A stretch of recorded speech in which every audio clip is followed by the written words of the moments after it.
Immunosuppressants are possibly one of the highest yield drug classes that you can encounter on the USMLE. And in order to answer questions correctly, you first need to understand how examiners will often test you on immunosuppressants. They can do this in mainly one of two ways. Number one, they can ask you for the mechanism of action. And of course, this is quite self-explanatory. Either you know it or you don't. Or number two, they can test you on side effects. And this is where things can get a little bit tricky, because they often won't just directly ask you the side effect of a drug. Instead, they'll describe a patient with an autoimmune disease or a recent organ transplant, both of which require immunosuppressants.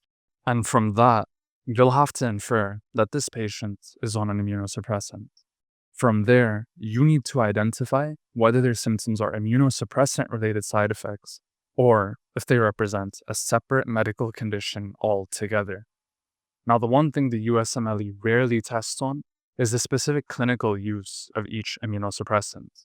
However, if there is a unique or particularly high-yield clinical use, besides the usual use cases like for autoimmune diseases or for organ transplantations, I'll make sure to point them out.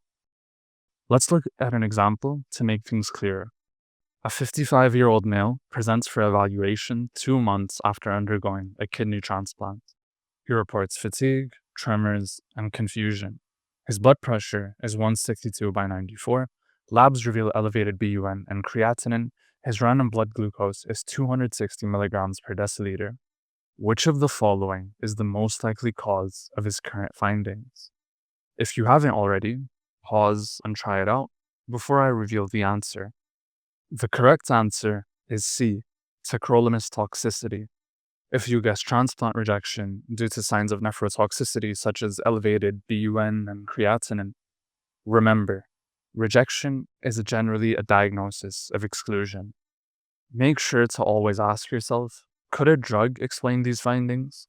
Here, the triad of nephrotoxicity, neurotoxicity, and new onset hyperglycemia all clearly point towards tacrolimus toxicity. Once you get used to how these questions present on exams, they become a lot easier to tackle. With that out of the way, let's see how immunosuppressants are classified. A simple way to approach this is to divide the immunosuppressants into two groups, those that target the interleukin-2 pathway and those that don't. Within the IL-2 group, some drugs prevent IL-2 formation, such as Cyclosporine and Tacrolimus, while others block the T-cell response to IL-2 after it is produced. These drugs include Sirolimus, Everolimus, and Basiliximab. Now, regardless of where they exactly act, the end result is the same. Less IL-2 activity, which means decreased activation of all T-cell subtypes, including helper, cytotoxic, and regulatory T-cells, as well as decreased natural killer cell activity. On the right, the non-IL-2 group includes drugs targeting the NF-kappa beta pathway, like glucocorticoids, and those blocking purine synthesis, like Azathioprine and Mycophenolate. This is just a bit of a broad overview, and I promise it'll all come together when we dive into the details. Let's start with the immunosuppressants that prevent IL-2 formation. Textbooks and other video resources love to overcomplicate these with dense diagrams like the ones you see here. But the USMLE just doesn't care. All they want you to know is that these drugs inhibit an enzyme called calcineurin, whose job is to promote IL-2 transcription. So when we block calcineurin, we reduce the transcription of IL-2, and as we said earlier, that means less activity of natural killer cells and all T-cell subtypes.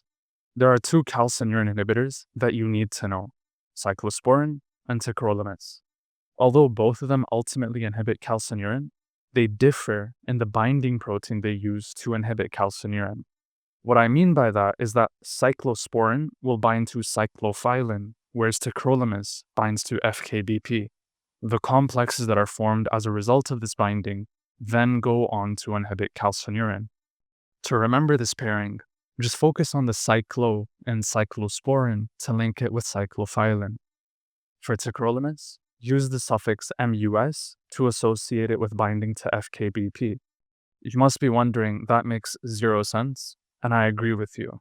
But just hang on to that detail, And it'll make perfect sense in a minute when we discuss another immunosuppressant that also ends with MUS.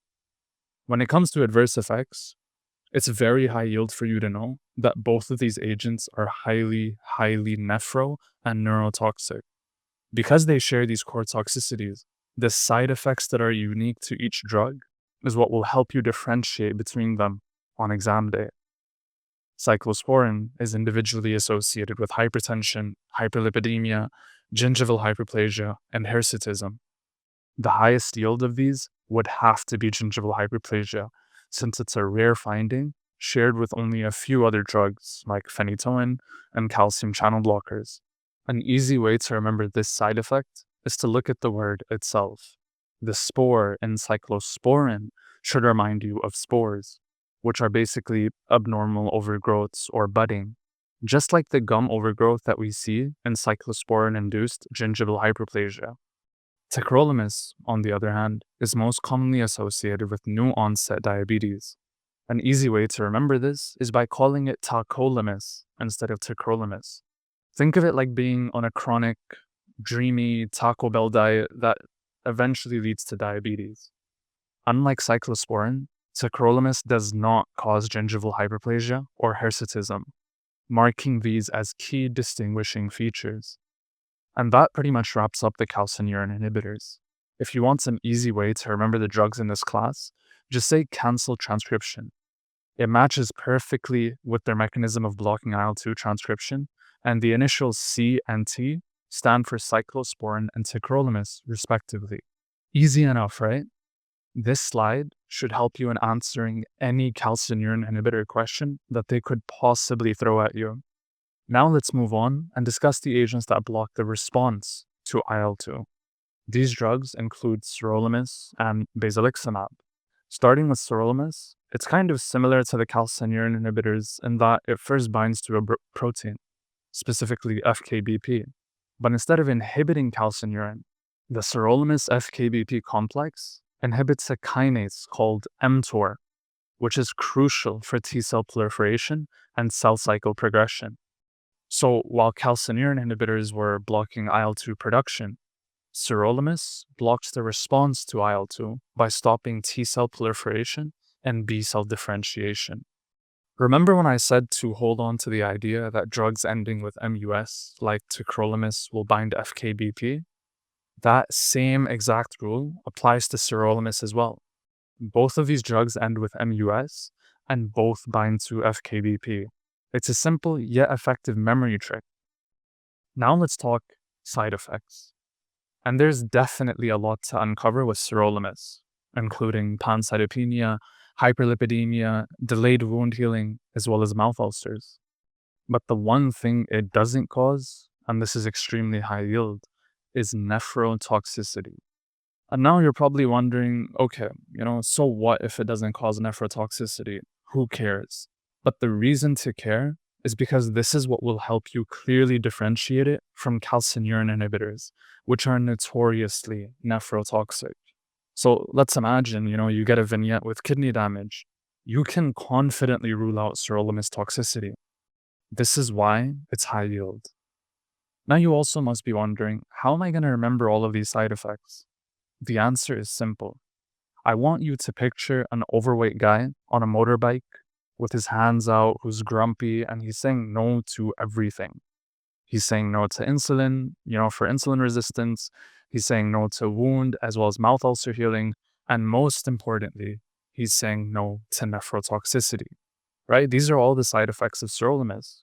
And the word fat helps you remember both insulin resistance and hyperlipidemia. Sir represents Sirolimus, and mTOR is the kinase it inhibits, which is represented by the motorbike he's riding on.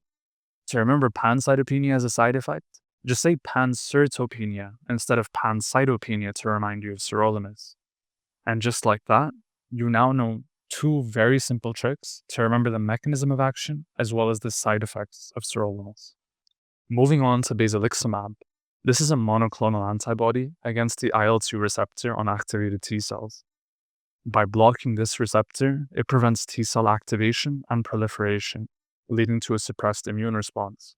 It's generally speaking a well-tolerated drug, with side effects being rare and non-specific, like edema, hypertension, hypersensitivity reactions, as well as tremor. So on the USMLE, if this shows up, it'll almost always be about the mechanism of action and not the side effects. So the trick to remember this is to just think about the B in Basiliximab as the B in blocking IL-2. And if we want to add Sirolimus in this mnemonic as well, then we can refer to the two drugs as the IL-2 signal blockers, where the S stands for Sirolimus and the B stands for Basiliximab. By now, you're probably feeling pretty saturated with all of this new information. But I promise, if you just stick to the memory tricks that I've been using and I've been teaching here, you'll have no problem recalling any of these drugs on exam day. And the good news, it actually gets a lot easier from here as we now move on to the purine inhibitors, which are drugs that are not related to the IL-2 pathway. Starting with azathioprine, this is a prodrug that gets converted into its active form called 6-mercaptopurine. 6-mercaptopurine inhibits the enzyme phosphoribosyl pyrophosphate aminotransferase, which is the rate-limiting step in purine synthesis. By blocking it, it decreases the production of purine nucleotides and thus ultimately inhibits the proliferation of T and B lymphocytes. Naturally, the way that I remember that azathioprine inhibits purine synthesis is by calling it azathioprine instead of azathioprine. Now here's the especially high yield part. 6-mercaptopurine, as we said, the active form of azathioprine, is normally broken down by xanthine oxidase, which is an enzyme in the purine degradation pathway. So let's imagine that if we inhibit this enzyme with a xanthine oxidase inhibitor like allopurinol or febuxostat, I'm sure that you can imagine that we would be blocking the breakdown of 6-mercaptopurine, leading to a toxic accumulation. The result? Well, that would lead to severe bone marrow suppression and resulting pancytopenia, a high-yield side effect you absolutely need to associate with azathioprine. So, if you get a high-yield clinical vignette where the patient is taking xanthine oxidase inhibitors for, chronic gout, and they suddenly develop pancytopenia, you have to ask yourself, is this patient also on azathioprine, which is leading to the pancytopenia? Besides pancytopenia, you could be familiar with azathioprine also causing GI and liver toxicity as well, although these are less commonly tested. Moving on to mycophenolate, this is a drug that works by inhibiting IMP dehydrogenase, an enzyme in the purine synthesis pathway that produces GMP, or guanine monophosphate. Since B and T cells rely on purines to proliferate, blocking this pathway would shut down their ability to proliferate, and thus leading to immunosuppression. On a side note, ribavirin is another agent that inhibits IMP dehydrogenase. However, instead of being used as an immunosuppressant, it is an antiviral against hepatitis C virus. I've noted this down because sometimes people can get confused between the two.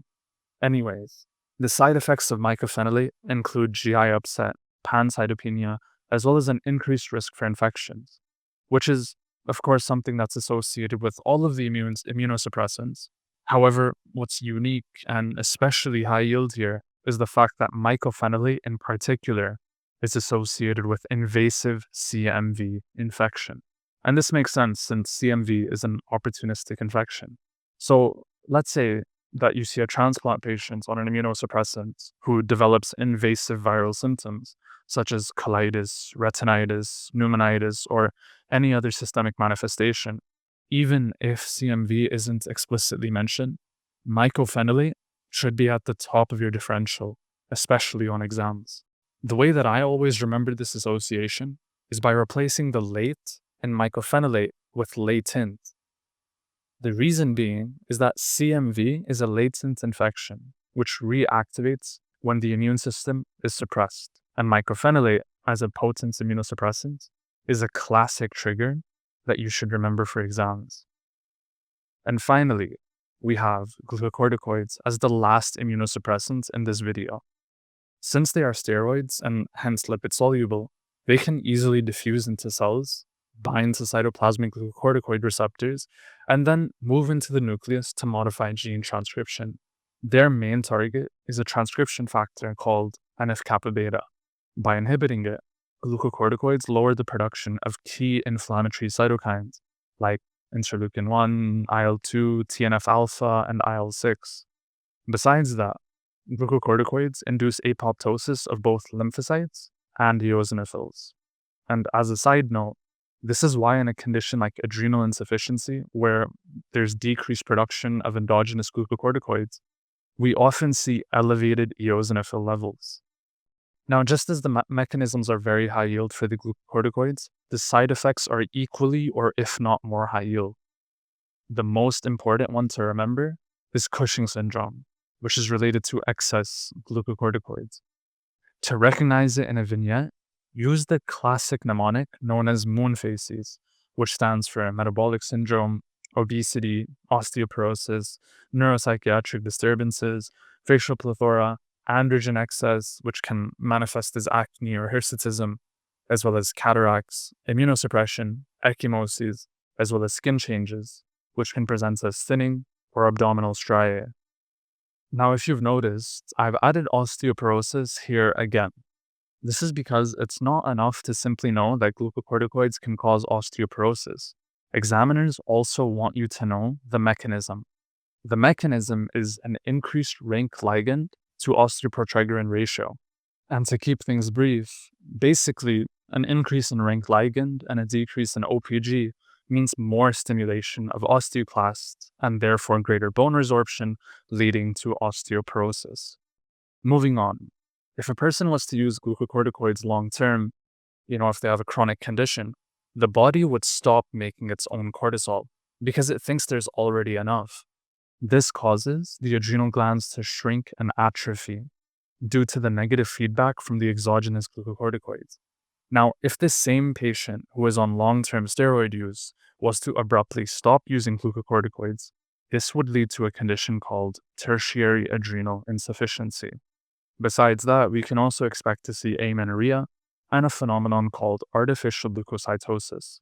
Artificial leukocytosis is basically when the white blood cell count is elevated, not because more white blood cells are actually being made, but rather due to glucocorticoids causing displacement of neutrophils that were stuck along blood vessel walls to detach and enter the bloodstream in a process known as demargination, which then artificially raises the white blood cell count. What I just described is very high yield. Lastly, glucocorticoids can cause avascular necrosis of the femoral head. Again, this is not something that they will just outright tell you in a question stem, but rather something that they will show you on imaging. As seen here, the left femoral head appears flattened or contracted, and there is bilateral necrosis, as indicated by the hyperintense regions on both sides. The NBMEs love showing images similar to this, so don't get shocked when you see something like it. And with that, we can wrap up our video on immunosuppressants. I hope this video was helpful for you, and I'm sure that the content and the tricks covered in this video will surely help you for questions on immunosuppressants. If you like this video, be sure to like and subscribe. Thank you for watching, and I'll see you in the next one.